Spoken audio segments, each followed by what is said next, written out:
오늘 우리에게 주시는 생명의 말씀은 누가복음 19장 41절에서 44절 말씀입니다. 할렐루야. 옆에 분과 한번 인사하시겠습니다. 주님의 이름으로 사랑하며 축복합니다.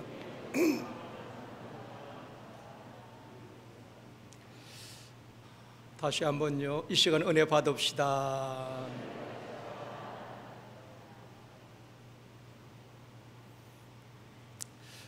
저희 교회에 영화부에 출석하는 아이가 첫 돌을 맞아서 찍은 사진을 제게 보내주었는데, 사진 위에 글이 참 재미있는 글이었습니다.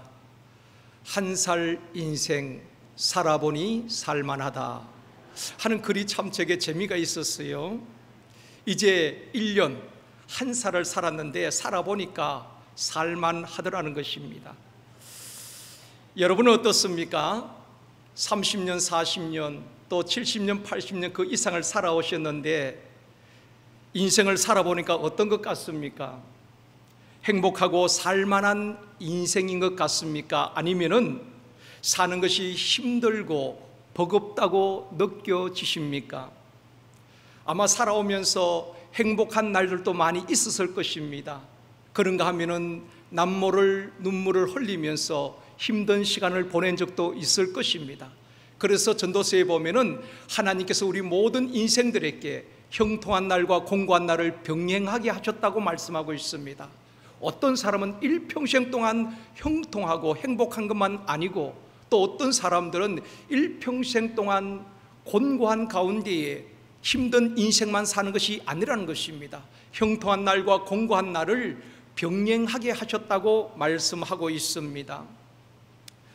지금도 코로나 상황에서 힘들게 하루하루를 버티고 있는 우리 교우들과 많은 국민들이 있습니다. 또 어떤 분들은 병원에서, 요양원에서 외롭게 투병하며 하루하루를 병마와 싸우는 분들도 있습니다. 인생이 무엇일까요? 하나님의 사람 모세는 시편 90편 10절에서 이렇게 말씀하고 있습니다. 같이 읽습니다. 우리의 연수가 70이요 강건하면 80이라도 그 연수의 자랑은 수고와 슬픔뿐이요 신속히 가니 우리가 날아가나이다.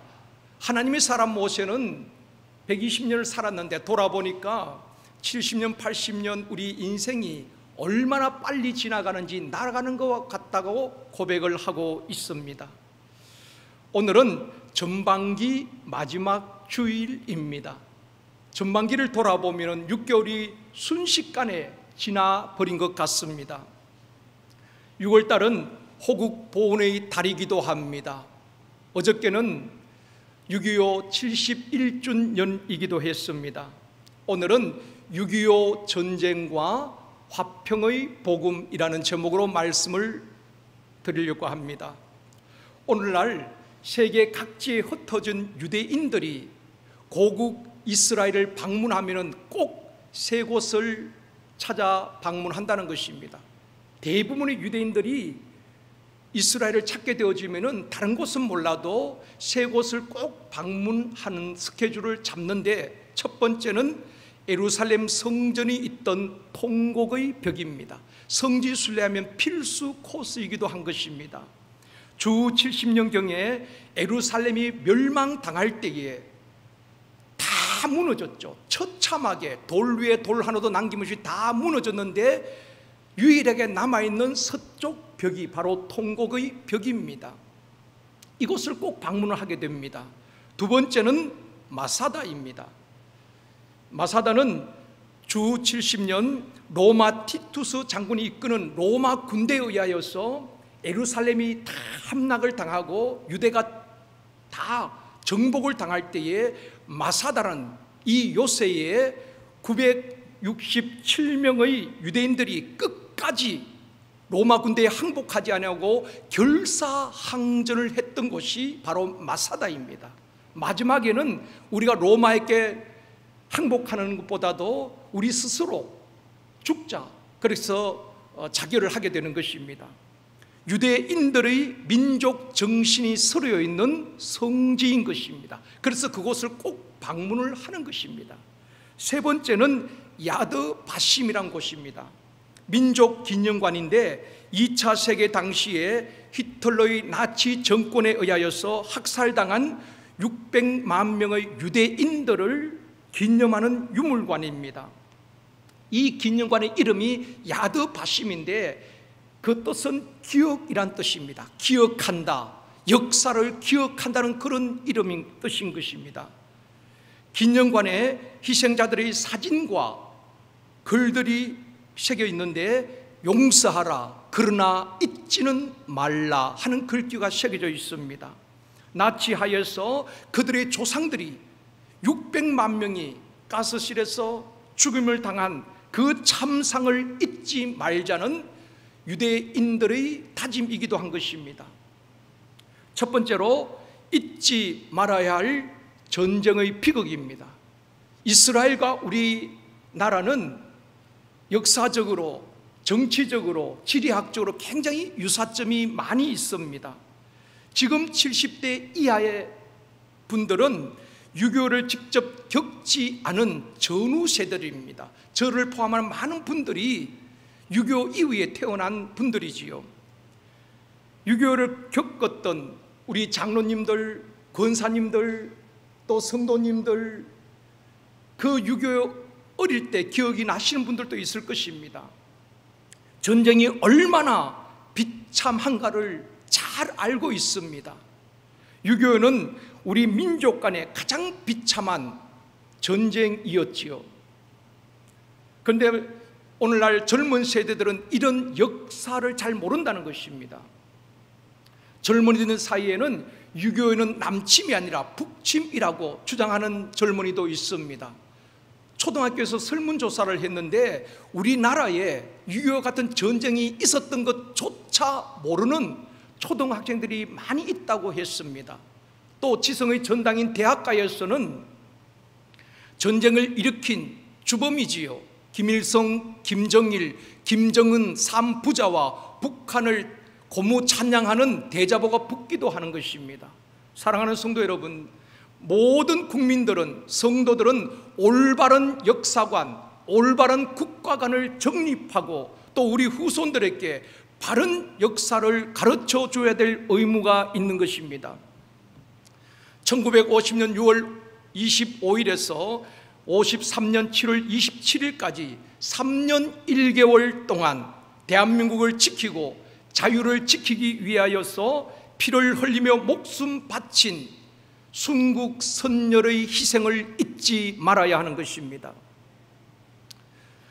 전쟁이 일어난 후에 81일 만에 낙동강까지 밀리게 되지요.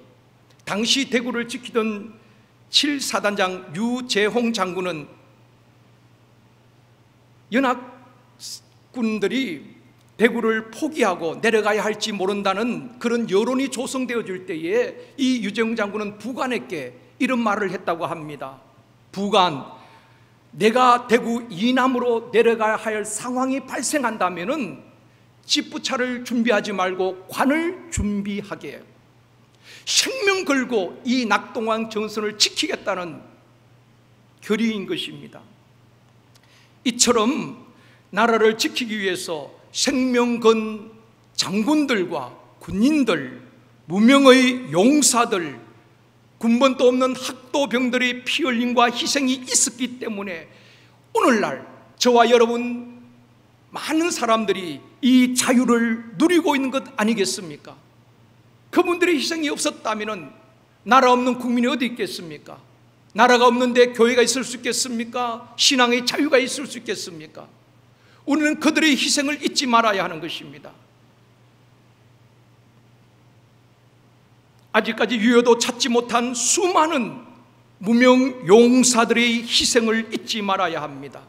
또 6.25 전쟁 때 우리나라를 도와주었던 많은 주변 국가들의 고마움도 잊지 말아야 하는 것입니다.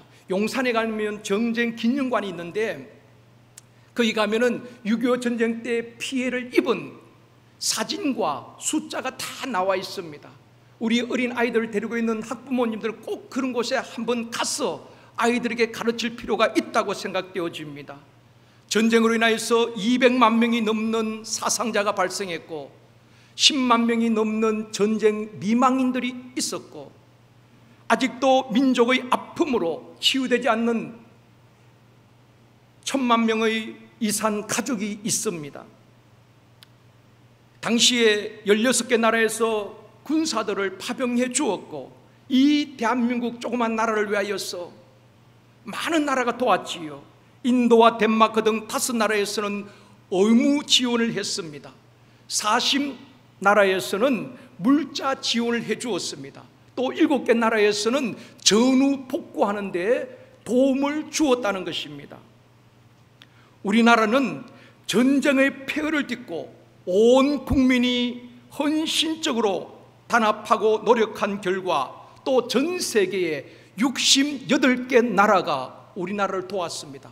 전 세계 3분의 1이 우리 대한민국을 도와주었다는 것입니다. 군사든 물질이든 업무든 우리는 어쩌면 빚진 나라입니다. 그러기에 전쟁의 폐허를 딛고 하나님의 축복으로 세계에서 가장 가난했던 나라에서 지금은 경제 발전을 이루었고 국제적인 위상이 높아졌고 선진국 대열에 서게 된 것입니다. 6.25 때 우리를 도왔던 나라들 중에 지금은 경제적으로 낙후된 나라들이 참 많이 있습니다. 우리보다도 복음을 먼저 받았지만은 우리가 어려울 때에 도와주었던 나라들, 필리핀, 미얀마, 베트남, 캄보디아, 인도, 하이티, 시리아, 이런 나라들이 다 우리를 도왔지 않습니까? 우리보다 복음을 먼저 받았던 나라들도 있습니다. 그런데 지금은 그 나라들이 굉장히 어려움을 겪고 있습니다. 그 나라들도 우리의 선교 대상이란 것입니다. 이제는 우리가 그들을 도와야 하는 것입니다.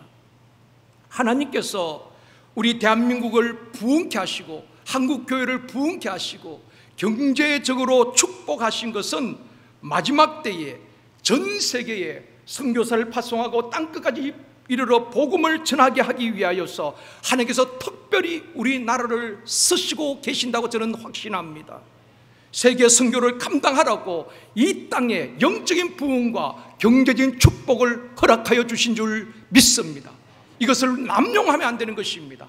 우리가 잘 하나님의 축복을 누릴 뿐 아니라 또 나누어 주고 어려운 나라를 도와야 될 시대적인 사명이 있다는 것을 기억해야 하는 것입니다.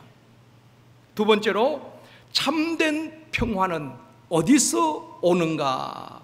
오늘 본문 말씀은 예수님께서 예루살렘에 올라가셔서 그 예루살렘 성을 바라보시면서 우시는 장면입니다. 본문 41절과 42절 말씀입니다. 같이 읽겠습니다. 가까이 오사 성을 보시고 우시니 이르시되 너도 오늘 평화에 관한 일을 알았더라면 좋을 뻔하였거니와 지금 내 눈에 숨겨졌도다.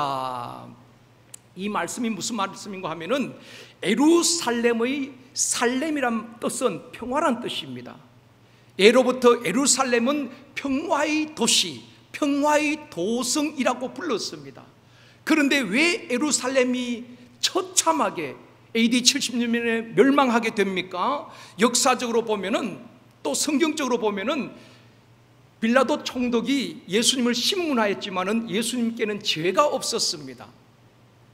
그때 백성들은 뭐라고 외칩니까? 내가 누구를 놓아줄까? 예수를 놓아줄까? 바라바를 놓아줄까? 많은 군중들이 그렇게 외칩니다. 예수를 십자가에 못 박으소서, 바라바를 놓아달라고 말합니다. 그때 빌라도가 말합니다. 이 사람의 피에 대해서 나는 무죄하니 너희들이 당하라. 그때 백성들이 뭐라고 말합니까? 유대인들이 이렇게 말합니다. 그 피를, 예수를 십자가에 못 박은 그 피값을 우리와 우리 자손들에게 돌릴지어다. 얼마나 무슨 말인지 모릅니다. 그들이 말한 대로 AD 70년에 예루살렘이 처참하게 무너지고 그들과 그들 자녀들이 얼마나 어려움을 겪게 되는 것입니까? 그것이 오늘 본문 43절, 44절 말씀입니다. 같이 읽겠습니다. 날이 이를지라 내 원수들이 토둔을 쌓고 너를 둘러 사면으로 가두고 또 너와 및 그 가운데 있는 내 자식들을 땅에 맺히며 돌 하나도 돌 위에 남기지 아니하리니 이는 내가 보살핌을 받는 나를 알지 못함을 인함이니라 하시니라. 예수님은 평강의 왕으로 이 땅에 오셨습니다. 그런데 그 무지한 백성들은 예수님을 제대로 알지 못했습니다. 오히려 십자가에 못 박게 되는 것입니다. 그 핏값을 우리 자손들에게 돌리라고 말했습니다. 그들이 말한 대로 AD 70년 로마 티투스 장군이 그 유다를 점령할 때에 예루살렘 성을 완전히 포위하게 되는 것입니다. 그때 6월절 절기를 지키기 위해서 예루살렘에는 100만 명의 유대인들이 모이게 되었습니다. 로마 군대가 완전히 포위를 하고 43절 44절 말씀처럼 토단을 쌓고 토성을 쌓고 그들을 포위하게 되는 것입니다. 성 안에 먹을 것이 없습니다. 결국 오랜 동안 포위당한 가운데에 많은 그 유대인들이 어른에서부터 어린 아이까지 굶어서 죽게 되는 것입니다. 예수님은 그들이 당할 그 예루살렘이 처참하게 무너질 광경을 미리 보시면서 그 예루살렘을 보시면서 우셨다는 것입니다. 그것이 오늘 본문 말씀의 내용인 것입니다. 그런데 무지한 백성들은, 영적 눈이 어두운 그들은 앞으로 다가올 그런 일들을 전혀 모르고 정치, 종교 지도자들은 분열하고 서로 헐뜯고 싸웠다는 것입니다. 역사는 2000년 전이나 지금이나 별반 차이가 없습니다. 당시에도 사두개파, 바리새파, 열심당 등으로 분열되고 치열하게 싸웠습니다. 그 당시에도 지역적으로 분열이 되고 서로 왕래하지 않을 정도로 지역 감정이 팽배했던 것입니다. 유대 지역, 사마리아 지역, 갈릴리 지역으로 나누어지고 지역 감정이 그때도 있었습니다. 우리나라도 그렇잖아요. 영남과 호남, 충청도 이 지역으로 나누어지는 것은 결코 바람직하지 않는 것입니다. 뿐만 아니라 경제적으로 빈부의 격차가 심했고 지도자들은, 관리들은 부패하게 됩니다. 지금 나라가 멸망 위에 처해 있는데도 불구하고 그들은 깨닫지 못하고 서로 헐뜯고 싸우고 서로 비난하는 것입니다. 그런데 우리 주님은 지금 예루살렘에 올라오셨어. 장차 그들이 멸망당할 것을 바라보시면서 주님은 우셨다는 것입니다. 또 예수님께서 골고다 언덕을 올라가실 때에 여인들이 가슴을 치며 슬피 울며 따라갑니다. 그때 그들을 향해서 주님이 뭐라고 말씀하십니까? 누가복음 23장 28절 말씀입니다. 같이 읽습니다. 예수께서 돌이켜 그들을 향하여 이르시되 예루살렘의 딸들아 나를 위하여 울지 말고 너희와 너희 자녀들을 위하여 울라. 주님은 지금 미래를 바라보고 나를 위해서 울지 말고 십자가에 못 박은 그 죄값을 너희들의 말대로 당할 그날을 바라보면서 너희와 너희 자녀들 위해서 울라고 말씀하고 있는 것입니다. 사랑하는 성도 여러분, 예수님의 이러한 탄식은 그때뿐 아니라 오늘 이 시대에 한반도에 사는 우리를 향한 말씀이기도 한 것입니다. 지금 우리나라의 현실은 어떡합니까? 남북 간의 전쟁이 완전 종식된 것이 아닙니다. 그야말로 휴전이에요. 언제든지 다시 전쟁은 일어날 수가 있는 것입니다. 남북 간의 대결뿐 아니라 남한에서도 지역 간의, 세대 간의, 계층 간의, 이념 간의 갈등과 대결이 그칠 날이 없습니다. 서로 상대방을 공격하고 비난합니다. 예수님께서 이렇게 말씀합니다. 평화에 관하여 너희가 알았더라면 좋을 뻔하였다. 이 말씀은 참된 평화를 누가 주는지 알았더라면 좋을 뻔하였다. 모든 정치인들도 지도자들도 나름대로 명분을 가지고 서로 싸웁니다. 그런데 주님은 그들을 향하여서 참된 평화가 어디로부터 오는지 너희들이 알았으면 좋을 뻔하였다.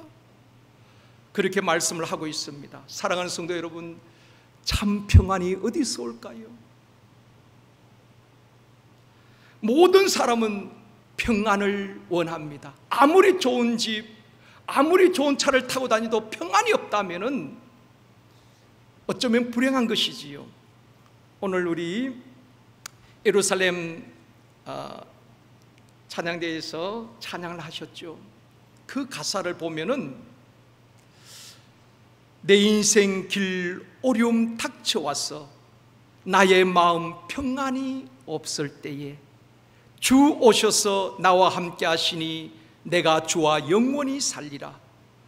험한 산길 나 홀로 걸어갈 때에 그 샘파도 날 위협할 때에 험한 산길 나 홀로 걸어갈 때 그 샘파도 날 위협할 때에 주님은 나를 품에 안으사 힘주시고 힘주시고 힘주시고 날 세워주시네. 여러분, 가사의 의미를 아시겠어요? 우리의 평안이 없을 때 그 참된 평안이 어디서 오는가? 내가 힘이 없을 때 그 힘을 주시는 분이 누구인가? 그것을 알아야 하는 것입니다. 주님은 예루살렘 성을 바라보면서 평화에 관한 일을 알았더라면 좋을 뻔하였다. 백성들은 참 평안이 어디서 오는지 몰랐다는 것입니다. 사랑하는 성도 여러분, 참 평안은 하나님이 주십니다. 예수님은 이 땅에 평강의 왕으로 오셨습니다. 예수님이 탄생하실 때 천사들이 노래하기를 하나님께는 영광이요 땅에는 평화로다, 그렇게 말씀하셨습니다. 또 예수님이 십자가에 죽으시자 제자들은 두려워서 한 곳에 모여 문을 닫고 두려워 떨고 있습니다. 부활하신 예수님이 찾아오셔서 하신 말씀이 무엇입니까? 요한복음 20장 19절 말씀입니다. 같이 읽습니다. 이날 곧 안식 후 저녁에 제자들이 유대인들을 두려워하여 모인 곳의 문들을 닫았더니 예수께서 오사 가운데 서서 이르시되 너희에게 평강이 있을지어다. 너희에게 평강이 있을지어다. 평안이 없는 사람들, 두려워하는 그들에게 너희에게 평강이 있을지어다. 오늘 3부 예배드리는 우리 모든 성도님들, 여러분에게 평강이 있기를 원합니다. 여러분의 가정에 평강이 있기를 원합니다. 이 평강의 복이 임하기를 원합니다. 내 마음에 주님을 모셔드리면 마음에 평안이 있습니다. 가정에 주님을 환영하면 가정이 평안합니다. 직장 사업장에 주님을 환영하고 모셔드리면 직장 사업장에 평화가 오는 것입니다. 사회 모든 분야에 예수 그리스도 평강의 왕이신 그분을 모시고 예수 그리스도의 정신으로 살아간다면은 우리 이 사회도 갈등과 대립과 분열이 아닌 참된 평화를 누리게 될 줄 믿습니다.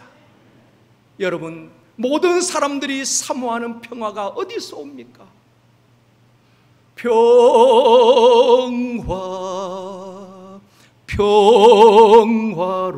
평화로다 하늘 위에서 내려오네. 이 땅에 평화가 있는 것이 아닙니다.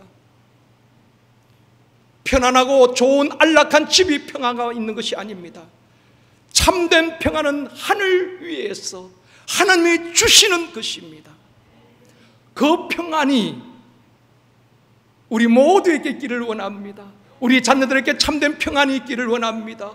불안과 두려움이 다 떠나가게 되어지고 가정마다 하나님이 주시는 평화, 하늘 위에서 내려오는 평화 있기를 원합니다. 오늘 예배드리는 모든 분들이 예수 그리스도를 마음에 모시고 환영하며 마음의 평안과 가정이 평안하고 또 직장과 사업장의 평화가 있기를 원합니다. 우리 제일성도교회가 평화하기를 원합니다. 우리 나라가 분열과 대립이 아닌 평화가 있기를 주님의 이름으로 축원합니다. 세 번째로 화평의 복음을 전하러 오신 예수님이십니다.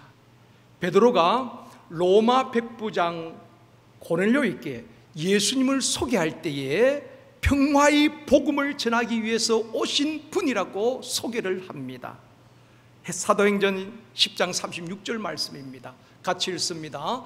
만유의 주 되신 예수 그리스도로 말미암아 화평의 복음을 전하사 이스라엘 자손에게 보내신 말씀, 그렇게 말씀하고 있습니다. 예수님은 화평의 복음 전하기 위해서 이 땅에 오신 분입니다. 이 땅에 평안을 주시기 위해서 오신 분입니다. 그래서 평강의 왕으로 오셨다고 말씀하고 있습니다. 사람들이 모이는 곳에는 다툼과 시기와 경쟁과 분열이 있지요. 그러나 주님은 항상 우리에게 평강할지어다, 평안할지어다 우리에게 말씀을 하고 있습니다. 화평한 것은 헬라어로 에이레네라는 단어를 쓰고 있습니다. 평화, 평안, 평강이란 뜻입니다. 이 에이레라는 단어는 전쟁과 반대되는 개념으로 쓸 때에 이 에이레라는 단어를 쓰고 있습니다. 늘 이 땅에 지구촌엔 전쟁이 있었지요. 평화가 없었습니다. 그런데 우리 주님은 평화의 복음을 전하기 위해서 오셨고 이 에이레네의 복을 주신 것입니다. 평강할지어다, 평안을 누릴지어다, 내가 너에게 평안을 주노라 말씀을 하고 있습니다. 그렇다면 예수 믿는 성도들은 어떻게 살아야 할까요? 저와 여러분이 먼저 하나님과 화목하고 하나님이 주시는 평안을 누려야 되는 것입니다. 내가 힘든데 누구를 돕고 세울 수 있겠습니까? 내가 평안하고 내가 힘이 있을 때에 다른 사람을 돕고 세우고 일으킬 수가 있는 것입니다. 우리가 먼저 하나님과 화목하고 하나님이 주시는 평안을 누릴 수 있기를 원합니다. 또한 어디를 가든지 오늘 3부에 오신 모든 분들은 화목해하는 사람이 되어지기를 원합니다. 저는 교회에서 가장 귀한 분이 누구냐 제게 묻는다면은 헌금을 많이 한 분 귀하지요. 열심히 충성하고 헌신한 분 귀하지요. 그러나 그런 분보다도 그 공동체를, 샘터를, 남전도회를, 여전대를 화목해 하는 분이 가장 귀하다고 저는 생각합니다. 고린도후서 5장 18절에 말씀합니다. 같이 읽겠습니다. 모든 것이 하나님께로서 났으며 그가 그리스도로 말미암아 우리를 자기와 화목하게 하시고 또 우리에게 화목하게 하는 직분을 주셨으니, 이 말씀을 하는 이유가 고린도 교회는 분열이 있었지요. 바울파, 아볼로파, 게바파, 그리스도파 서로 나뉘어졌습니다. 분열이 있었습니다. 그들을 향해서 사도 바울이 말하고 있습니다. 우리 하나님께서는 하나님과 화목하게 하시고 우리에게 직분을 주셨는데 화목하게 하는 직분을 주셨다고 말씀하고 있습니다. 교회에서 가장 귀한 직분이 무엇일까요? 목사의 직분 아닙니다. 장로님의 직분 아닙니다. 권사님의 직분 아닙니다. 화목해 하는 직분이 가장 귀한 직분인 줄 믿습니다. 우리 모두는 이 직분을 받았습니다. 화목해 하는 직분 말입니다. 이 직분을 잘 감당할 수 있기를 원합니다. 어디를 가든지 화목하게 하는 저와 여러분이 되어지기를 원합니다. 그분이 가면 가정이 화목하고, 그분이 샘터에 가면 그분 때문에 샘터가 화목하고, 교회가 화목하고, 얼마나 귀한 분들입니까? 그런데 오늘날 현실을 보면은 정치권이나 교회, 우리 사회 모든 분야에 보면은 그런 분들이 많지 않아요. 정치권이나 우리 교회에서 반드시 고쳐야 할 고질병이 있다면은 저는 편가르기라고 생각합니다. 반드시 고쳐야 될 병입니다. 내 편이 아니면 적으로 생각하고 내 편을 만들기에 급급하다 보니까 평화가 깨지는 것입니다. 나하고 뜻이 다르면 적이 되어버리는 것입니다. 이것이 오늘 우리 현실 아닙니까? 교회 안에도 그런 일들이 있습니다. 사람들을 내 편으로 만들려고 합니다. 심지어 하나님도 내 편이 되어 주기를 원합니다. 하나님까지도 내 편에 세우려고 하는 것입니다. 미국 남북 전쟁 때에 이런 일화가 있습니다. 전쟁 초기에 북군이 열세였지요. 그때 한 참모가 링컨에게 이렇게 말합니다. 각하, 하나님은 우리 북군 편일까요? 아니면 남군 편일까요? 그때 링컨이 유명한 일화를 남겼죠. 내가 고민하는 것은 하나님이 누구 편이 되느냐가 아니라 내가 하나님의 편에 서 있느냐 하는 것일세. 사람들은 자기 편을 만들려고 합니다. 그리고 편 가르기를 하는 것입니다. 내 편이 아니면 적으로 간주하는 것입니다. 사랑하는 성도 여러분, 우리가 기억해야 될 것은 신앙생활에서도 하나님을 내 편으로 세우려고 하는 경우가 있습니다. 저와 여러분이 내가 하나님 안에 거하고 하나님이 내 안에 거하도록 해야 되는 것입니다. 요한복음 15장에 말씀하고 있죠. 너희가 내 안에 내가 너희 안에 거하면 너희가 풍성한 열매를 맺게 될 것이다. 나를 떠나서는 너희가 아무것도 할 수 없을 것이라고 말씀하셨습니다. 내가 하나님의 말씀 안에 거하고 진리 편에 서 있을 때에 하나님께서 승리하게 해주시는 것입니다.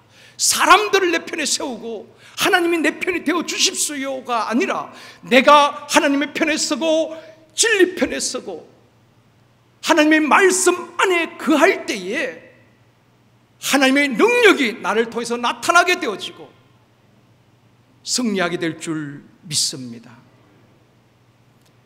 정치 지도자나 교회 지도자들이 갖춰야 될 덕목이 저는 이것이라고 생각합니다. 국민들이 내 편이 되어 주기를 바라는 것이 아니라 내가 민심을 읽고 국민의 편에 설 때에 지지를 받는다고 생각합니다. 오늘날 많은 국민들이 그런 지도자들을 갈망하고 있지 않습니까? 사랑하는 성도 여러분, 하나님과 화목하고 이웃과 화목하며 화평의 복음을 전하는 저와 여러분이 되어지기를 원합니다. 복 있는 사람이 누구일까요? 마태복음 5장 9절에 말씀합니다. 같이 읽습니다. 화평하게 하는 자는 복이 있나니 그들이 하나님의 아들이라 일컬음을 받을 것이요. 복 있는 사람은 화평케 하는 자라고 주님이 말씀하고 있습니다. 다툼과 문제를 일으키는 트러블 메이커가 아니라 어디를 가든지 화목케 하고 화평케 하는 피스메이커가 되어지기를 주님의 이름으로 축원합니다. 말씀을 맺겠습니다. 이 땅에 다시는 동족 간의 전쟁이 일어나지 아니하도록 한반도 평화를 위하여서 기도할 수 있기를 원합니다. 우리는 전쟁의 참상을 잘 모릅니다. 아직도 전쟁이 완전히 종식된 것이 아니라 지구촌에 유일하게 분단 국가로 남아 있습니다. 우리 후손들에게는 더 좋은 나라, 더 안전한 나라, 더 평화로운 나라를 물려줘야 될 책임이 기성세대에 있는 것입니다.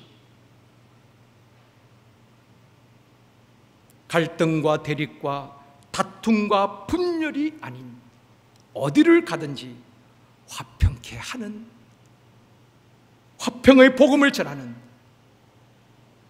복 있는 사람이 되어지기를 원합니다. 왜냐하면 우리 속에는 주님이 거하시기 때문에 그런 것입니다. 평강의 왕으로 오신 그 주님이 우리 안에 계시기 때문에 어디를 가든지 화목케 하고 화평케 하는 삶을 살아가야 하는 것입니다. 여러분 때문에 가정이 화목하고 교회가 화평하고 여러분의 몸담고 있는 직장과 사업장, 일터에 하나님의 평강이 있기를 주님의 이름으로 축원합니다.